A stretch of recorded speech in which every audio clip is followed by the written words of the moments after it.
ಜಲಜೇಷ್ಟನಿಭಾಕಾರಂ ಜಗದೀಶಪದಾಶ್ರಯಂ ಜಗತೀತಲವಿಖ್ಯಾತಂ ಜಗನ್ನಾಥಗುರುಂ ಭಜೆ. ಹರಿಕಥಾಮೃತಸಾರ ಗುರುಗಳ ಕರುಣದಿಂದಾಪನಿತು ಪೇಳುವೆ, ಪರಮ ಭಗವದ್ಭಕ್ತರಿದನಾದರದಿ ಕೇಳುವುದು. ಹರಿಕಥಾಮೃತ ಸಾರದ ಚಿಂತನೆಯನ್ನು ನಾವು ಮಾಡುತ್ತಾ ಇದ್ದೇವೆ. ಈ ಚಿಂತನೆಯಲ್ಲಿ ನಿನ್ನೆಯ ದಿನ 4ನೇ ಪದ್ಯದ ಚಿಂತನೆ ಅರ್ಧ ಆಗಿದೆ. ಪವಮಾನನನ್ನು, ಮುಖ್ಯಪ್ರಾಣನನ್ನು ರಕ್ಷಣೆ ಮಾಡುವಂಥ ಪ್ರಾರ್ಥನೆ ಮಾಡ್ತಾ ಇದ್ದ. ಅವನ ಅಪಾರವಾದ ಮಹಿಮೆಯನ್ನು ಕೊಂಡಾಡುತ್ತಾ ಪವಮಾನ, ಆ ಮುಖ್ಯಪ್ರಾಣ ವಾಯುದೇವರು ನಮ್ಮಲ್ಲಿ ನಿಂತು ಪ್ರತಿದಿನ ಸೂರ್ಯೋದಯದಿಂದ ಸೂರ್ಯೋದಯಕ್ಕೆ ಕ್ಲುಪ್ತವಾಗಿ 21,600 ಶ್ವಾಸ ಮಂತ್ರ ಜಪ ಮಾಡುತ್ತಾ ನಮ್ಮನ್ನು ರಕ್ಷಣೆ ಮಾಡುತ್ತಾ ಇದ್ದಾರೆ ಅಂತ ಹೇಳಿದರು. ಒಂದು ದಿನಕ್ಕೆ 21,600 ಆದರೆ ವರ್ಷಕ್ಕೆ ಇಂಟು 360, 100 ವರ್ಷಕ್ಕೆ ಇಂಟು 100, ಹೀಗೆ 77,76,00,000 ನಮ್ಮ ಆಯುಷ್ಯ, ಒಂದು ಆಯುಷ್ಯದಲ್ಲಿ. ಇದು ಒಂದು ದೇಹದಿಂದ ಆಗತಕ್ಕಂಥದ್ದು. ಚೇತನನಿಗೆ 4 ಶರೀರಗಳು. ಇದು ಸ್ಥೂಲ ದೇಹ, ಇದರ ಒಳಗಡೆ ಅನಿರುದ್ಧ ದೇಹ, ಅದರ ಒಳಗೆ ಲಿಂಗದೇಹ, ಅದರ ಒಳಗೆ ಚೇತನನ ಸ್ವರೂಪ ದೇಹ. ಹೀಗೆ ಪ್ರತಿಯೊಬ್ಬ ಚೇತನನಿಗೆ 4 ವಿಧವಾಗಿರತಕ್ಕಂತಹ ಶರೀರಗಳುಂಟು. ಒಂದು ಶರೀರದಲ್ಲಿ 21,600 24 ತಾಸಿಗಾದರೆ 4 ಶರೀರದಲ್ಲಿ ಇಂಟು 4, ಹೀಗೆ 4 ಶರೀರದಲ್ಲಿ ಕೂಡ ಮುಖ್ಯ ಪ್ರಾಣ ತಾನು ಒಳಗಡೆಗೆ ಇದ್ದು ಈ ಶ್ವಾಸೋಚ್ಛ್ವಾಸವನ್ನು ಮಾಡಿಸ್ತಾ ಇದ್ದಾನೆ ನಿರಂತರವಾಗಿ. ಬರೀ ಒಂದು ಸ್ಥೂಲ ದೇಹದಲ್ಲಿ ಮಾತ್ರ ಅಲ್ಲ, ಅಥವಾ ಇದು ಒಂದು ದೇಹದಲ್ಲಿ ಮಾತ್ರ ಅಲ್ಲ. ಪ್ರತಿಯೊಂದು ಚೇತನ ಅದು ಮನುಷ್ಯನೇ ಆಗಬೇಕು ಅಂತಿಲ್ಲ, ಮುಕ್ತಿಯೋಗ್ಯ ಚೇತನನೇ ಆಗಬೇಕು ಅಂತಿಲ್ಲ, ತಮಯೋಗ್ಯ ಅಂತಿಲ್ಲ. ಪ್ರತಿಯೊಬ್ಬ ಚೇತನ ಒಟ್ಟು, ಅವನು ಮನುಷ್ಯ ಆಗಿರಬಹುದು, ಅವನು ಪ್ರಾಣಿಯಾಗಿರಬಹುದು, ಪಶುವಾಗಿರಬಹುದು, ಪಕ್ಷಿಯಾಗಿರಬಹುದು, ಕ್ರಿಮಿಯಾಗಿರಬಹುದು, ಕೀಟವಾಗಿರಬಹುದು, ಅವನು ಭೂಚರ ಆಗಿರಬಹುದು, ಖೇಚರ ಆಗಿರಬಹುದು, ಜಲಚರ ಆಗಿರಬಹುದು, ಉಭಯಚರ ಆಗಿರಬಹುದು. ಎಂಥದ್ದೇ ಒಂದು ಪ್ರಾಣಿ ಚೇತನ ಅಂತ ಆದರೆ ಆ ಚೇತನನಲ್ಲಿ ಮುಖ್ಯ ಪ್ರಾಣ ತಾನು ನಿಂತು ಸೂರ್ಯೋದಯದಿಂದ ಸೂರ್ಯೋದಯಕ್ಕೆ 21,600 ಹೆಚ್ಚು ಇಲ್ಲ ಕಡಿಮೆ ಇಲ್ಲ, ಕ್ಲುಪ್ತವಾಗಿ ಅಷ್ಟು ಶ್ವಾಸೋಚ್ಛ್ವಾಸಗಳನ್ನು ತಾನು ನಿಂತು ಒಳಗಿದ್ದು ಮಾಡಿ ನಮ್ಮನ್ನು ರಕ್ಷಣೆ ಮಾಡುತ್ತಾ ಇದ್ದಾನೆ. ಇಲ್ಲಿವರೆಗೆ ಅಬ್ಜಜ ಕಲ್ಪ ಪರ್ಯಂತ ಬ್ರಹ್ಮದೇವರ 100 ಆಯುಷ್ಯದವರೆಗೆ, 100 ವರ್ಷದ ಆಯುಷ್ಯದವರೆಗೆ. ಬ್ರಹ್ಮದೇವರ 100 ವರ್ಷ ಆಯುಷ್ಯ ಅಂದರೆ ಮನುಷ್ಯಮಾನದಂತೆ 31,104,000 ಕೋಟಿ ವರ್ಷ. ಎಷ್ಟು? 31,104,000 ಕೋಟಿ ವರ್ಷ. ಇಷ್ಟು ವಿಸ್ತೃತವಾಗಿರತಕ್ಕಂತಹ ಜಪವನ್ನು ಪ್ರತಿಯೊಬ್ಬ ಅನಂತ ಚೇತನರಲ್ಲಿ ಕೂಡ, ತ್ರಿವಿಧರಾದ ಚೇತನರಲ್ಲಿಯೂ ಕೂಡ ಮುಖ್ಯ ಪ್ರಾಣ ತಾನು ಅಂತರ್ಯಾಮಿಯಾಗಿದ್ದು ಈ ಶ್ವಾಸೋಚ್ಛ್ವಾಸ ರೂಪವಾದ ಜಪ ಮಾಡುತ್ತಾ ಇದ್ದಾರಲ್ಲ, ಎಷ್ಟು ಅದ್ಭುತವಾಗಿರತಕ್ಕಂತಹ ಸಾಮರ್ಥ್ಯ ಅವರದು, ಏನು ಅಪಾರವಾದ ಮಹಿಮೆ ಅಂತ ಅವರನ್ನು ಕೊಂಡಾಡುತ್ತಾರೆ. ಅವರು ಜಪ ಮಾಡಿದರು ನಮ್ಮಲ್ಲಿ ನಿಂತು, ನಮಗೇನು ಲಾಭ? ನಾವೇ ಅದನ್ನು ಚಿಂತನೆ ಮಾಡಬೇಕು ಅಂತ ಒಂದು ಆಕ್ಷೇಪ ಬರ್ತದೆ ಇದರ ಮೇಲೆ. ಮುಖ್ಯ ಪ್ರಾಣನ ಸಾಧನೆ ಅದಾಯಿತು, ಅವನು ಮಾಡ್ತಾ ಇದ್ದಾನೆ, ನಮಗೇನು ಲಾಭ ಅದರಿಂದ? ಅಂದರೆ ಮುಖ್ಯ ಪ್ರಾಣ ಒಳಗೆ ನಿಂತು ಶ್ವಾಸೋಚ್ಛ್ವಾಸ ಮಾಡುವ ಮೂಲಕ ನಮಗೆ ರಕ್ಷಣೆ ಕೊಡ್ತಾ ಇದ್ದಾನೆ. ಹೀಗೆ ಸೂರ್ಯೋದಯ ಏತದ್ ಪೂರ್ವೇ ಜಿಹು ಸೂರ್ಯೋದಯಮಾರಭ್ಯ ಅತ್ಯ ಸೂರ್ಯೋದಯ ಪರ್ಯಂತಂ ಮುಖ್ಯ ಪ್ರಾಣ ಮದ್ದೇಹೇ ಸ್ಥಿತ್ವ, ನನ್ನ ಶರೀರದಲ್ಲಿ ತಾನಿದ್ದು ಹೀಗೆ 21,600 ಶ್ವಾಸೋಚ್ಛ್ವಾಸ ರೂಪವಾದ ಹಂಸ ಮಂತ್ರವನ್ನು ಜಪ ಮಾಡುತ್ತಾ ಇದ್ದಾರೆ ಅಂತ ಪ್ರಾತಃ ಕಾಲದಲ್ಲಿ ನಾವು ಸ್ಮರಣೆ ಮಾಡಿಬಿಟ್ರೆ 21,600 ಮಂತ್ರ ಜಪ ಮಾಡಿದ ಪುಣ್ಯ ನಮಗೆ ಕೊಡ್ತಾನೆ. ಇದು ನಮಗಾಗುವ ಲಾಭ. ಇಂತಹ ನಿನ್ನೆ ಸೂರ್ಯೋದಯದಿಂದ ಇವತ್ತಿನ ಸೂರ್ಯೋದಯದವರೆಗೆ, ಇವತ್ತಿನ ಸೂರ್ಯೋದಯದಿಂದ ನಾಳೆ ಸೂರ್ಯೋದಯದವರೆಗೆ ಮತ್ತೆ 21,600 ಶ್ವಾಸೋಚ್ಛ್ವಾಸ ರೂಪವಾದ ಹಂಸ ಮಂತ್ರವನ್ನು ಮುಖ್ಯ ಪ್ರಾಣ ನನ್ನಲ್ಲಿ ನಿಂತು ಮಾಡುತ್ತಾ ಇದ್ದಾನಂತೆ. ಪ್ರಾತಃ ಕಾಲದಲ್ಲಿ ಪ್ರತಿನಿತ್ಯ ಇದನ್ನು ನಾವು ಸ್ಮರಣೆ ಮಾಡಬೇಕು. ಆದ್ದರಿಂದ ಆಚಾರ್ಯರು ಈ ಮಂತ್ರವನ್ನು ಪ್ರಾತರ್ಯೋಗ ಅಂತ ಕರೀತಾರೆ. ಪ್ರಾತಃ ಕಾಲದಲ್ಲಿ ಅವಶ್ಯವಾಗಿ ಚಿಂತನೆ ಮಾಡಬೇಕಾಗಿರತಕ್ಕಂತಹ, ಧ್ಯಾನ ಮಾಡಬೇಕಾಗಿರತಕ್ಕಂತಹ ವಿಚಾರ. ಆದ್ದರಿಂದಾಗಿ ಇದನ್ನು ಪ್ರಾತರ್ಯೋಗ ಅಂತ ಆಚಾರ್ಯರು ಕರೀತಾರೆ ತಮ್ಮ ಗ್ರಂಥದಲ್ಲಿ. ಶ್ವಾಸರು ಇಂತಹ ಚಿಂತನೆಯನ್ನು ಯಾರು ಮಾಡಬೇಕು, ಯಾರು ಇದಕ್ಕೆ ಅಧಿಕಾರಿಗಳು ಅಂದರೆ ಆಚಾರ್ಯರಂತಾರೆ, ಶ್ವಾಸರೂಪೋ ಜಪೋ ನಿತ್ಯಂ ಉಭಯೋರ್ವಿದ್ವದಜ್ಞಯೋ ಅರ್ಪಣೀಯೋ ಹರೌ ನಿತ್ಯಂ ಪ್ರಾತರ್ಯೋಗೋ ಮಹಾನಯಂ ಅಂತಾರೆ ಆಚಾರ್ಯರು.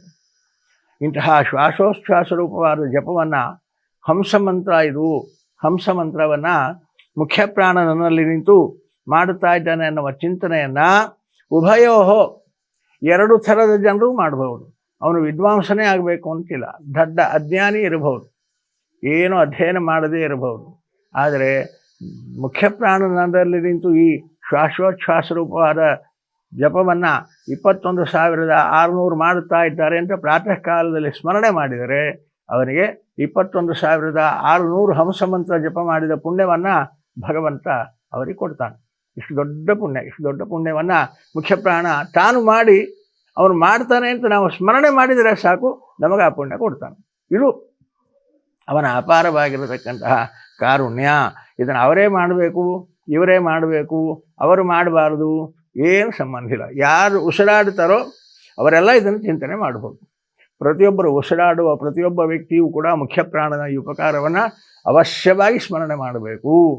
ಮುಖ್ಯ ಪ್ರಾಣ ಹಂಸಮಂತ್ರ ಅಂತ ಅನುಷ್ಠಾನ ಮಾಡ್ತಾ ಇದ್ದಾನೆ ಪ್ರತಿಯೊಬ್ಬ ಚೇತನರಲ್ಲಿ ನಿಂತು. ಇಷ್ಟು ದೊಡ್ಡ ಸಾಧನೆ, ಅನಂತ ಚೇತನರಲ್ಲಿ ನಿಂತು ಇಂತಹ ಉಪಾಸನೆಯನ್ನು ಮುಖ್ಯ ಪ್ರಾಣ ಮಾಡ್ತಾ ಇದ್ದಾನೆ. ಹಂಸ ಅಂತ ಈ ಮಂತ್ರದ ಹೆಸರು, ಭಗವಂತನ ಹೆಸರು ಹಂಸ ಅಂತ. ಏನು ಭಗವಂತನನ್ನು ಹಂಸ ಅಂತ ಯಾಕೆ ಕರೀತಾರೆ ಅಂದರೆ, ಹಂಸ ಅಂದರೆ ಅನೇಕ ಥರದ ಅರ್ಥಗಳನ್ನು ಹೇಳ್ತಾರೆ ಶಾಸ್ತ್ರಕಾರರು. ಹಾನಾತ್ ಹಂ ಹಹ, ಸಾರತ್ವಾತ್ ಸಹ ಅಂತ. ಹಾನಾತ್ ಎಲ್ಲ ದೋಷಗಳನ್ನು ತ್ಯಾಗ ಮಾಡಿದ್ದಾನೆ, ಎಲ್ಲ ದೋಷಗಳಿಂದ ದೂರನಿದ್ದಾನೆ, ಆದ್ದರಿಂದ ದೋಷ ದೂರ ಅಂತ. ಹಂ ಅಂದರೆ ದೋಷ ದೂರ. ಹಾನಾತ್ ಎಲ್ಲ ದೋಷಗಳನ್ನು ಅವನು ತಿರಸ್ಕರಿಸಿದ್ದಾನೆ, ಕಾರಣ ಅವನನ್ನು ಹಂ ಹಂ ಹಂ ಅಂತ ಕರೀತಾರೆ. ಇನ್ನು ಸಹ ಹಂ ಸಹ, ಸಹ ಅಂದರೆ ಸಾರತ್ವಾತ್, ಸಾರರೂಪವಾದ ಅನಂತ ಗುಣಗಳಿಂದ ಅವನು ತುಂಬಿದ್ದಾನೆ, ಆದ್ದರಿಂದ ಗುಣಪೂರ್ಣ ಅಂತ ಅರ್ಥ. ಸಹ ಅಂದರೆ ಗುಣಪೂರ್ಣ, ಹಂ ಅಂದರೆ ದೋಷ ದೂರ, ಸಹ ಅಂದರೆ ಗುಣಪೂರ್ಣ. ದೋಷ ದೂರ ಗುಣಪೂರ್ಣನಾಗಿದ್ದಾನೆ ಭಗವಂತ, ಆದ್ದರಿಂದ ಭಗವಂತನನ್ನು ಹಂಸ ಹಂಸ ಅಂತ ಕರೀತಾರೆ. ಇದು ಹೀಗೆ ಭಗವಂತನನ್ನು ಹಂಸ ಮಂತ್ರದಿಂದ ಮುಖ್ಯ ಪ್ರಾಣ ಉಪಾಸನೆ ಮಾಡ್ತಾನೆ ಅಂದರೆ ಯಾವ ಗುಣ ಉಪಾಸನೆ ಆಯ್ತಿದು? ಭಗವಂತ ಗುಣಪೂರ್ಣನಾಗಿದ್ದಾನೆ, ಭಗವಂತ ದೋಷ ದೂರನಾಗಿದ್ದಾನೆ ಅನ್ನತಕ್ಕಂಥ ಉಪಾಸನೆ. ಈ ಅನುಸಂಧಾನ ಇಟ್ಟುಕೊಂಡು ಮುಖ್ಯ ಪ್ರಾಣ ನಮ್ಮಲ್ಲಿ ನಿಂತು ಹಂಸ ಮಂತ್ರವನ್ನು ಜಪ ಮಾಡ್ತಾ ಇದ್ದಾನೆ. ಅವನು ಗುಣಪೂರ್ಣ, ಅವನು ದೋಷ ದೂರ. ನಮಗೇನು ಅದರಿಂದ? ನಾವು ಚಿಂತನೆ ನಾವ್ಯಾಕೆ ಮಾಡಬೇಕು ಅಂದರೆ ಅದಕ್ಕೆ ಹೇಳ್ತಾರೆ, ಹಂಸ ಶಬ್ದದ ಅರ್ಥ ಇನ್ನೊಂದು ರೀತಿಯಲ್ಲಿ ಹೇಳ್ತಾರೆ. ಹಂತಿ ಸಂಸಾರಂ ಇತಿ ಹಂಸಃ ಅಂತ ಅರ್ಥ ಹೇಳ್ತಾರೆ. ಹಂತಿ ಸಂಸಾರಂ, ನಮ್ಮ ಸಂಸಾರವನ್ನು ನಾಶ ಮಾಡ್ತಾನೆ, ಆದ್ದರಿಂದ ಭಗವಂತನಿಗೆ ಹಂಸ. ಭಗವಂತ ದೋಷ ದೂರ ಗುಣಪೂರ್ಣ ಅಂತ ನಾವು ನಿತ್ಯದಲ್ಲಿ ಈ ಹಂಸ ಮಂತ್ರದ ಜಪದಲ್ಲಿ ಅನುಷ್ಠಾನದಲ್ಲಿ ಅದನ್ನು ಚಿಂತನೆ ಮಾಡಿದರೆ ನಮ್ಮ ಸಂಸಾರವನ್ನು ನಾಶ ಮಾಡ್ತಾನೆ. ನಮ್ಮ ಈ ಸಂಸಾರದ ಬಂಧನದಲ್ಲಿ ನಾವೇನಿದ್ದೇವೆ, ಈ ಸಂಸಾರದ ಬಂಧನದಿಂದ ಕಳೆದು ನಮಗೂ ಮೋಕ್ಷವನ್ನು ಕೊಡ್ತಾನೆ ಭಗವಂತ.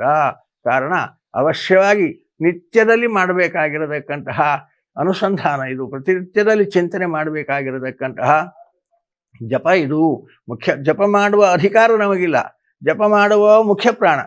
ಮುಖ್ಯ ಪ್ರಾಣ ಜಪ ಮಾಡುತ್ತಾ ಇದ್ದಾನೆ ಅಂತ ನಾವು ತಿಳಿದರೆ ಸಾಕು, ನಮಗೆ ಅಷ್ಟು ಜಪ ಮಾಡಿದ ಪುಣ್ಯ. ಜೊತೆಯಲ್ಲಿ ಹಂಸ ಅಂದರೆ ನಮ್ಮ ಸಂಸಾರವನ್ನು ನಾಶ ಮಾಡುವವ, ಗುಣಪೂರ್ಣನಾದವ, ದೋಷ ದೂರನಾದವ ಅನ್ನತಕ್ಕಂತಹ ಅನುಸಂಧಾನದಿಂದ ಇದನ್ನು ನಾವು ಭಗವಂತನಿಗೆ ಒಪ್ಪಿಸಿಕೊಂಡ್ರೆ ಮುಖ್ಯ ಪ್ರಾಣ ನನ್ನಲ್ಲಿ ನಿಂತು ಶ್ವಾಸೋಚ್ಛ್ವಾಸ ರೂಪವಾದ 21,600 ಮಂತ್ರಗಳನ್ನು ಜಪ ಮಾಡುತ್ತಾ ಇದ್ದಾನೆ, ಅವನಿಂದ ಪ್ರೇರಿತನಾಗಿ ನಾನು ಮಾಡುತ್ತಾ ಇದ್ದೇನೆ ಅಂತ ಸಂಕಲ್ಪ ಮಾಡಿದರೆ ಸಾಕು. ಅಷ್ಟು ಪುಣ್ಯವನ್ನು ಭಗವಂತ ನಮಗೆ ಕೊಟ್ಟು ಈ ಸಂಸಾರದ ಬಂಧನವನ್ನು ಕಳಚಿ ಮೋಕ್ಷವನ್ನೇ ಕೊಡತಕ್ಕಂಥವನಾಗ್ತಾನೆ. ಆದ್ದರಿಂದ ಇಂತಹ ಮಂತ್ರವನ್ನು ಹಂಸಮಂತ್ರ ಅಂತ ಕರೆಯುತ್ತಾ ಇದ್ದಾರೆ. ಇಂತಹ ಹಂಸಮಂತ್ರ, ಅದಕ್ಕೆ ಆಚಾರ್ಯರು ಈ ಮಂತ್ರದ ವೈಶಿಷ್ಟ್ಯವನ್ನು ಹೇಳ್ತಾರೆ.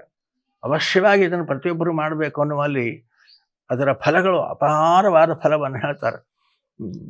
ಆಚಾರ್ಯಂತಾರೆ ಹಂಸಮಂತ್ರ ಹೇಳುವಾಗ ಧರ್ಮ ಅರ್ಥ ಕಾಮ ಮೋಕ್ಷಪ್ರದ ಕಲ್ಪವೃಕ್ಷ ಅಂತಾರೆ. ಈ ಮಂತ್ರ ಎಂಥದ್ದು ಅಂದರೆ ಕಲ್ಪವೃಕ್ಷದಂತೆ ಸಕಲ ಇಷ್ಟಾರ್ಥಗಳನ್ನು ಕೊಡದ ಧರ್ಮ ಅರ್ಥ ಕಾಮ ಮೋಕ್ಷಪ್ರದ ಕಲ್ಪವೃಕ್ಷ. 4 ವಿಧವಾದ ಪುರುಷಾರ್ಥವನ್ನು ಕೂಡ ಕಲ್ಪವೃಕ್ಷದಂತೆ ಸುರಿಸತಕ್ಕಂತಹ ಮಂತ್ರ ಇದು. ನಿತ್ಯ ಅನುಷ್ಠಾನ ಮಾಡಿದರೆ ನಿನಗೆ ಧರ್ಮ ಸಾಧನೆ ಆಗಬೇಕೋ ಧರ್ಮ ಸಾಧನೆ ಆಗ್ತದೆ, ಅರ್ಥವಾಗಬೇಕೋ ಅರ್ಥ ಸಿದ್ಧಿ ಆಗ್ತದೆ, ಕಾಮಸಿದ್ಧಿ ಆಗಬೇಕೋ ಸಿದ್ಧಿ ಆಗ್ತದೆ, ಮೋಕ್ಷ ಸಿದ್ಧಿ ಆಗಬೇಕೋ ಮೋಕ್ಷ ಸಿದ್ಧಿ ಆಗ್ತದೆ. 4 ವಿಧವಾದ ಪುರುಷಾರ್ಥವನ್ನು ಪಡೀಲಿಕ್ಕೂ ಬೇಕಾದ ಸಿದ್ಧಿ ಮಂತ್ರ ಇದು ಹಂಸಮಂತ್ರ ಎನ್ನುವಂತೆ ಆಚಾರ್ಯರು ಇದನ್ನು ಕಲ್ಪವೃಕ್ಷ ಅಂತ ಕರೆದಿದ್ದಾರೆ. ಅವಶ್ಯವಾಗಿ ನಿನ್ನ ಅಭೀಷ್ಟಗಳನ್ನು ಪಡೆಯಲಿಕ್ಕೆ ಬೇಕಾಗಿರತಕ್ಕಂತಹ ಕಲ್ಪವೃಕ್ಷ ಇದು. 4 ವಿಧವಾದ ಚತುರ್ವಿಧವಾದ ಪುರುಷಾರ್ಥವನ್ನು ಕೊಡುವ ಕಲ್ಪವೃಕ್ಷ ಅಂತ ಕರೆದಿದ್ದಾರೆ ಹಂಸಮಂತ್ರವನ್ನು.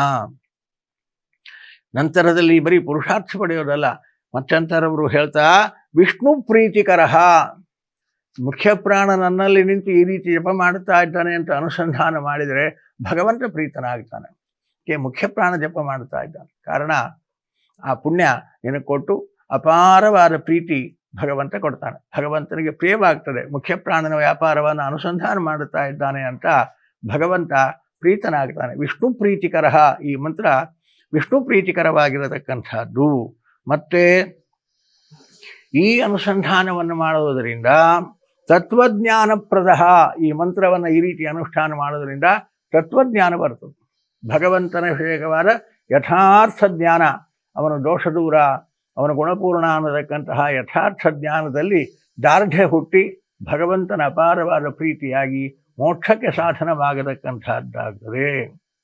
ಅದೇ ರೀತಿ ಅಶೇಷ ದೋಷ ಪರಿಹಾರಕ, ನಮ್ಮ ಅಶೇಷ ದೋಷಗಳು, ನಮ್ಮ ದೋಷಗಳು ಇಷ್ಟು ಅಂತಿಲ್ಲ, ಅಪಾರವಾದ ನಮ್ಮ ಎಲ್ಲ ದೋಷಗಳನ್ನು ಕೂಡ ಕಳೀಲಿಕ್ಕೆ ಸಮರ್ಥವಾಗಿರತಕ್ಕಂತಹ ಮಂತ್ರ ದೋಷ ಪರಿಹಾರಕ.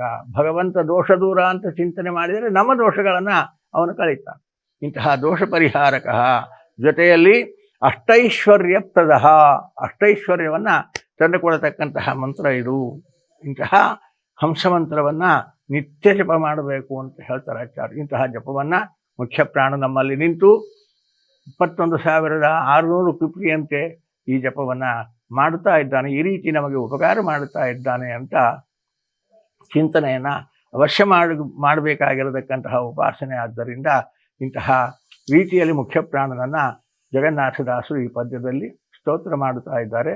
ಈ ಚಿಂತನೆಯನ್ನು ಮತ್ತೆ ನಾಳೆ ಮುಂದುವರಿಸೋಣ. ಮಧ್ವೇಶಾರ್ಪಣಮಸ್ತು.